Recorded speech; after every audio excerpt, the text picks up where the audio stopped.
Let me tell you something about perfection. It's not real. Not truly. It's just an illusion we create to keep the world at bay. But illusions can be dangerous, especially when you start believing in them yourself. My name is Ethan Carter, and for years I've been living inside that illusion. A perfect marriage, a perfect family, a perfect life. Or so everyone thought. Every morning began the same way. The sun would rise over our suburban paradise, a house so pristine it looked like it belonged in a magazine spread, and Claire would already be downstairs brewing coffee. She always woke up early, even though she hated mornings. "It's good for the kids," she'd say with that practiced smile of hers. And God, how could anyone resist her? With her golden hair, her laugh that lit up every room, and those eyes, they used to make my heart race. Now, they mostly made me uneasy. Our kids, Emma and Liam, were the cherries on top of this picture-perfect Sunday. Emma, 8 years old, was the spitting image of Claire, bright, bubbly, and endlessly curious.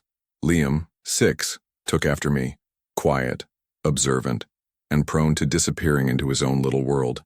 Together they completed the illusion. Neighbors loved us, friends envied us, even strangers at the grocery store would comment on how lucky we were. But let me stop right there because here's the thing about luck. It runs out eventually. That particular morning started off normally enough. I kissed Claire goodbye before heading to work, ruffled the kids' hair as they sat at the kitchen table eating cereal, and drove off in my BMW. Success, right? On paper, yes. In reality? Well, success has a funny way of masking cracks beneath the surface. It wasn't until later that day, while waiting for a conference call to begin, that I noticed something odd. Claire had left her phone at home earlier, a rare mistake, and I'd brought it to her office during lunch without thinking much of it. When I handed it to her, she thanked me with that same practiced smile, but her hands trembled slightly as she unlocked the screen. That's when I saw it. Just a flash, really. A notification from someone named Daniel. 6 words that stopped my breath cold. I can't keep lying to him. Who was Daniel? And who was he lying to? Me? Her? Both of us? The questions swirled in my mind like storm clouds gathering overhead. I tried to push them aside, telling myself it was probably nothing. Maybe a misunderstanding, maybe a joke between friends. But deep down, I knew better. Deep down, I felt the first fissure form in the foundation of our perfect life. That evening I watched Claire closely. She seemed different, distracted. She laughed too loudly at dinner, avoided meeting my gaze, and snapped at Emma when she spilled milk on the table. None of these things were unusual on their own. We all have bad days. But together, they painted a picture I didn't want to see. Still, I said nothing. Instead, I retreated to my study after the kids went to bed, nursing a glass of whiskey and replaying those 6 words in my head. I can't keep lying to him. The more I thought about it, the angrier I became. Angry at Claire for giving me reason to doubt her. Angry at myself for doubting her in the first place. Angry at whatever, or whoever, was causing this unease. But beneath the anger lay something else. Fear. Fear that the life I'd built, the illusion I'd clung to so desperately, was about to come crashing down around me. And then, just as I was about to confront her, Claire walked into the study. She looked tired, her usual glow dimmed by shadows under her eyes. For a moment I considered saying something, demanding answers, accusing her of betrayal, but instead I stayed silent, because as much as I wanted to believe in her innocence, I couldn't ignore the gnawing suspicion that she might already be guilty. "You okay?" she asked softly, sitting beside me on the couch. Her hand brushed against mine, and for a split second, I almost believed we could go back to the way things were. Almost. "Yeah," I lied, forcing a smile. "Just tired." But I wasn't tired. I was terrified. Terrified of what I might discover if I dug deeper. Terrified of what it would mean for us, for our family, if my suspicions turned out to be true. And most of all, terrified of the secrets I was hiding from her. Secrets that, if revealed, could destroy everything just as surely as hers might. Because here's the truth about perfection. It's not just fragile, it's fleeting. And once it shatters, there's no putting it back together again. The thing about cracks is that they don't appear all at once. They start small, almost imperceptible, and then grow over time, spreading like roots beneath the surface until one day, you realize the foundation has been compromised. That's how it felt in the days following my discovery of Claire's text. At first, nothing seemed different. Life went on as usual. Breakfasts, school runs, work meetings, dinners, but underneath it all, something had shifted, something irreversible. For the next week I watched Claire like a hawk. Not openly, of course, that would have tipped her off, but subtly. I noticed things I'd never paid attention to before, like the way she always seemed to be on edge, glancing at her phone every few minutes as if expecting a call or message, or the way she flinched when I asked casual questions about her day. "How was lunch with Sarah?" I'd say, and she'd hesitate for just a fraction of a second too long before answering, "Fine, fine, always fine." But it wasn't fine. Nothing was fine anymore. I started replaying memories in my head, searching for signs I might have missed.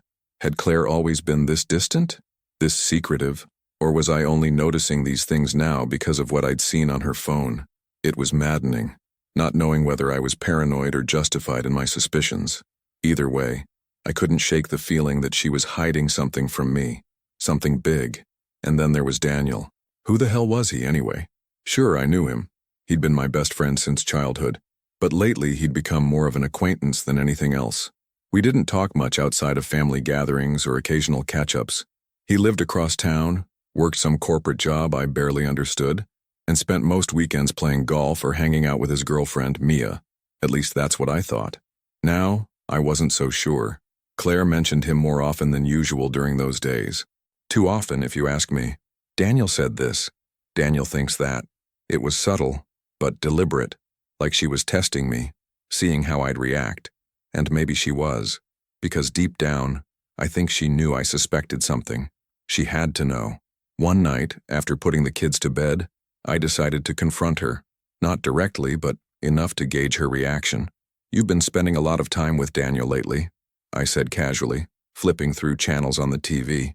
My tone was light, almost teasing, but inside my heart was pounding. "Yeah," she replied without looking up from her book. "He's been helping me with some stuff." "What kind of stuff?" I pressed, trying to sound nonchalant. She shrugged, still avoiding my gaze. "Just life stuff. You wouldn't understand." Life stuff. What the hell did that even mean? Before I could ask, she changed the subject, asking about an upcoming business trip I was supposed to take. And just like that, the moment passed. But it left me seething, not because of what she said, or didn't say, but because of the way she dismissed me, like I was irrelevant, like she didn't owe me an explanation. That's when I made a decision. I needed answers. Real ones. And if Claire wasn't going to give them to me, I'd find them myself. The next morning, while Claire took the kids to school, I snuck into her office. Her phone was locked, of course, but I knew her passcode. It was Emma's birthday. Pathetic, right? That I had to resort to snooping like some jealous teenager. But desperate times call for desperate measures. And I was desperate. Desperate to prove her innocence or guilt. What I found chilled me to the bone. Text messages between her and Daniel, spanning months. Innocent enough at first. Jokes. Random updates. Harmless banter. But then they turned darker. Flirty. Intimate. One exchange stood out in particular. "Claire, I can't keep doing this, pretending everything's okay when it's not." "Daniel, then don't. Leave him. Be with me. Leave him." The words hit me like a punch to the gut. So it was true. Claire was having an affair with my best friend. With Daniel. The betrayal stung worse than I ever imagined it could. Worse than Rachel, the woman I'd cheated on Claire with years ago. Because this wasn't just about sex. This was about trust, loyalty, love, or at least what was left of it. But here's the thing. As angry as I was, I couldn't confront her. Not yet. Because buried deep within my own guilt was another truth, one I wasn't ready to face. The risky investment I'd made behind her back. The lies I'd told to protect myself. If Claire's secrets came to light, so would mine. And I wasn't sure which of us would come out unscathed. So instead of saying anything, I retreated further into myself, into the shadows of our crumbling marriage. Watching, waiting, planning my next move. Because one thing was certain, neither of us was innocent. And once the games began, there would be no turning back. Once you start digging into someone else's secrets, it's hard to stop. It's like opening Pandora's box. Once the lid is off, there's no putting it back on. Every new discovery feels like a victory, but it also leaves you emptier, more broken, because the truth rarely sets you free. More often than not, it chains you to something darker, something uglier. After finding those texts between Claire and Daniel, I couldn't sleep. Not really. My mind raced with questions, accusations, and worst of all, memories. Memories of us, of how we used to be before everything fell apart, back when Claire's laugh wasn't forced and my promises weren't lies. But nostalgia is a cruel trickster. It makes you long for things that never truly existed in the first place. I spent the next few days obsessing over every detail of Claire's behavior. Did she brush her hair differently now? Was she wearing perfume I didn't recognize? Even the way she kissed me goodbye in the mornings felt calculated, as if she were trying too hard to convince me everything was normal. Normal. That word had become a joke. Nothing about our lives was normal anymore. Meanwhile, I continued snooping. It wasn't enough to know about the affair. I needed proof. Concrete evidence I could use against her if things escalated. So I dug deeper, hacking into her email account late at night while she slept beside me. The things I found made my stomach churn. Hotel receipts, flight confirmations, emails exchanged between her and Daniel, filled with longing and plans for a future neither of them had mentioned to me. One email stood out among the rest. It was from Daniel, sent weeks ago. Daniel, we can't keep living like this, sneaking around, lying to everyone. If you love him, then stay. But if you don't, come away with me. Start over somewhere new, somewhere where no one knows us. Claire's response was brief but telling. Claire, I need more time. Please just give me a little longer. Time. She needed more time. For what? To decide whether to leave me or stay? To figure out how to break my heart without destroying herself? The thought made me sick. Sick with anger. Sick with betrayal. And yes, sick with guilt. Because as much as I hated her for what she'd done, I knew I wasn't blameless either. You see, the risky investment I'd made, the one I'd hidden from Claire, wasn't just a bad decision. It was reckless, desperate, a last-ditch effort to save our failing business after a series of poor choices left us drowning in debt. I'd convinced myself it was worth the risk, that if it paid off, Claire would forgive me for keeping it secret. But deep down I knew the truth. If it failed, and it probably would, we'd lose everything. Our house, our savings, everything we'd worked so hard to build. The irony wasn't lost on me. Here I was, accusing Claire of betrayal while harboring my own sins. Maybe that's why I hesitated to confront her, why I kept quiet even as the weight of her infidelity crushed me, because confronting her meant confronting myself, and I wasn't ready for that. Still, silence wasn't an option. Not anymore. The tension between us grew unbearable, like a storm cloud hovering overhead waiting to burst. We argued more frequently, petty fights over trivial things like whose turn it was to do the dishes or why she hadn't answered my calls during the day. Each argument felt like a test, a battle of wills where neither of us emerged victorious. Instead, we both retreated further into our corners, nursing wounds we refused to acknowledge. Then came the night I snapped. It started innocently enough, a casual question about her weekend plans. Oh, nothing special, she said with that practiced smile of hers. Just catching up with Sarah. But I'd seen the calendar entry on her phone earlier that week. Dinner reservations under Daniel's name. For two. Sarah? I repeated, my voice tight. Funny, because I thought you were having dinner with Daniel. Her expression froze, panic flashing across her face for just a moment before she recovered. What are you talking about? She asked, feigning confusion. I haven't talked to Daniel in weeks. Weeks.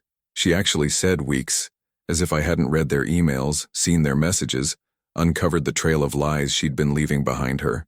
My hands clenched into fists beneath the table, nails digging into my palms. Part of me wanted to scream, to throw every piece of evidence I'd gathered in her face and demand answers. But another part, the smarter, colder part, knew better.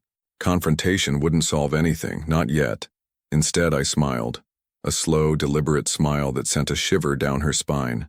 Nothing, I said softly, just making sure. That night, as she lay beside me pretending to sleep, I plotted my next move.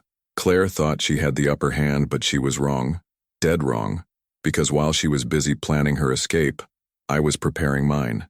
And unlike her, I wasn't afraid to play dirty. Because here's the thing about secrets. They have a way of consuming you, of turning you into someone you barely recognize, someone capable of anything. Revenge is a funny thing. It starts as a whisper, a fleeting thought that flickers in the darkest corners of your mind. But once you entertain it, really let it take root, it grows into something monstrous, something that consumes you. And the worst part? You don't even realize how far gone you are until it's too late. After that night, the night I caught Claire lying about Daniel, I stopped pretending to trust her, pretending to care, pretending that any part of our marriage was salvageable, because the truth was, I didn't care anymore. Not about her happiness, not about our family. All I cared about was making her pay for betraying me, for humiliating me, for daring to think she could walk away without consequences. I began subtly turning the screws, manipulating situations to keep her off balance. If she mentioned plans with Sarah, or anyone else, I'd casually suggest alternatives. Why don't we do something together instead? I'd say, my tone light but firm. Or I'd conveniently forget to pick up the kids from school, forcing her to rearrange her schedule at the last minute. Small things, really, but they added up. Each little inconvenience chipped away at her patience, her composure, her sense of control. Claire wasn't stupid, though. She knew something was off, knew I was up to something, but she couldn't prove it, couldn't call me out without revealing her own secrets. So she played along, smiling through gritted teeth while silently plotting her next move. Oh, I could see it in her eyes. The same cold calculation I felt coursing through my veins. We were two predators circling each other, waiting for the perfect moment to strike. And then there was Daniel. Poor, oblivious Daniel. He had no idea he was walking into a war zone every time he sent Claire a text or met her for coffee. To him, this was just another love story, a forbidden romance destined to end happily ever after. What a fool. If only he knew what I knew, what I planned to do. My first real move came during one of Claire's supposed girls' nights. She'd been seeing Daniel almost weekly by then, always under the guise of meeting friends or running errands. This particular evening, she claimed she was having dinner with Mia, Daniel's girlfriend. Convenient, right? Too convenient. So I followed her. She drove to a quiet cafe on the outskirts of town, the kind of place where no one asks questions. Daniel was already there, sitting by the window with a cup of coffee in hand. They greeted each other warmly, laughing like old lovers. Watching them together made my blood boil. Every touch, every glance, it was like salt in an open wound. But I forced myself to stay calm, detached. This wasn't about emotion. It was about strategy. When they left the cafe, I tailed them to a nearby park. They walked along the riverbank, arms brushing against each other, heads bent close in conversation. I snapped photos with my phone, capturing every incriminating moment.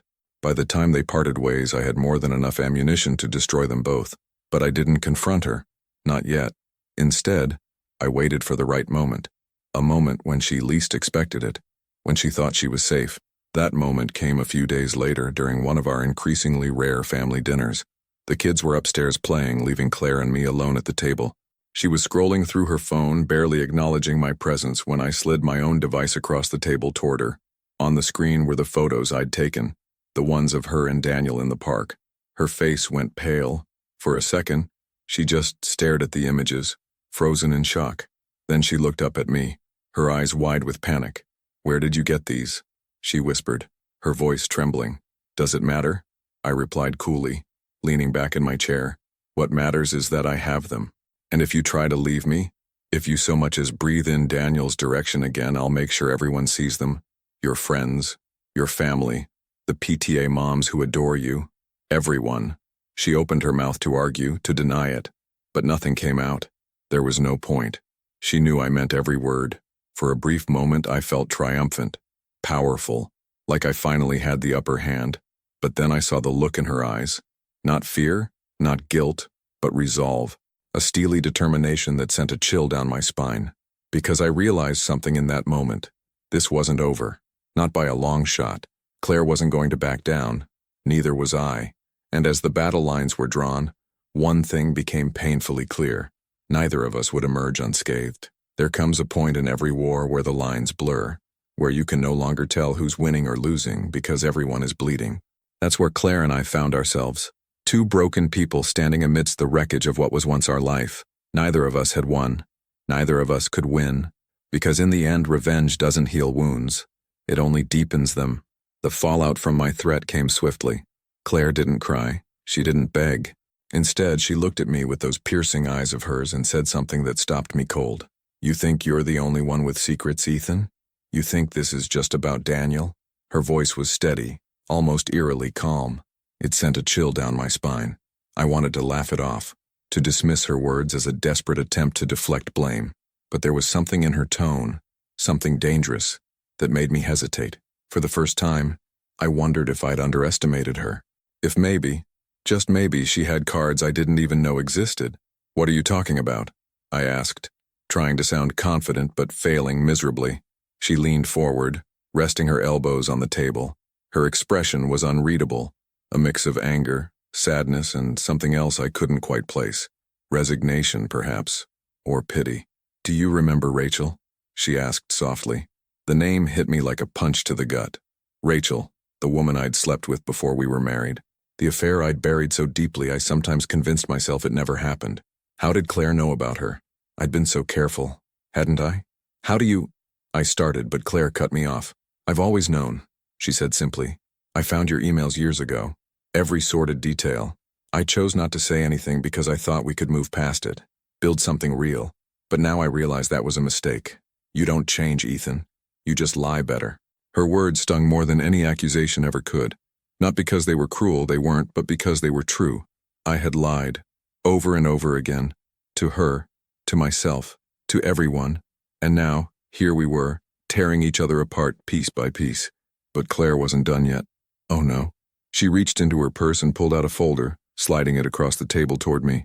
Inside were documents, bank statements, investment records, emails, all detailing the risky financial decisions I'd made behind her back. Decisions that were about to cost us everything. "Did you really think I wouldn't find out?" she asked, her voice trembling now, not with fear but with rage. "That I wouldn't notice when our accounts started drying up? You gambled with our future, Ethan. Our kids' future. All for what? A chance to play the big-shot businessman? To prove you're smarter than everyone else?" I opened my mouth to defend myself, but nothing came out. What could I say? She was right. Everything she accused me of was true. And worse, she knew it. For a moment, neither of us spoke. The silence between us was deafening, filled with years of unspoken resentment, betrayal, and regret. Finally, Claire stood up, clutching the folder tightly in her hands. "We're done," she said firmly. "This marriage is over." Part of me wanted to argue, to beg her to stay, but another part, a deeper, quieter part, knew she was right. We couldn't fix this, not anymore. Too much damage had been done, too many lies told, too many scars left behind. "Fine," I said eventually, my voice hollow. "But don't think this is over. You walk away and I'll make sure everyone knows the truth about you and Daniel, about how you threw away our family for some cheap fling." Claire laughed bitterly. "Go ahead," she said, turning to leave. "Tell them all you want. See if anyone cares. Because at the end of the day, Ethan, none of it matters. None of it will bring back what we lost." And with that, she walked out the door, leaving me alone in the ruins of our perfect life. In the weeks that followed, the house felt emptier than ever. The kids stayed with Claire most of the time, their laughter replaced by awkward silences whenever they visited me. Friends stopped calling. Colleagues avoided eye contact. Even the neighbors seemed to look at me differently, as if they somehow sensed the ugliness beneath the surface. As for Claire, she filed for divorce shortly after moving out. The process was messy, ugly, and painfully public. By the time it was over, we'd both lost more than we cared to admit. Our savings, our dignity, any semblance of trust or love we might have once shared. Looking back now, I wonder if things could have ended differently. If we'd been honest with each other from the start. If we'd faced our flaws instead of hiding behind lies. Maybe we could have saved ourselves. Maybe we could have saved each other. But that's the thing about perfection. It's not just fragile, it's an illusion. And illusions shatter easily. Once they do, all that's left is the truth. Raw, ugly, unforgiving. And sometimes the truth is too much to bear.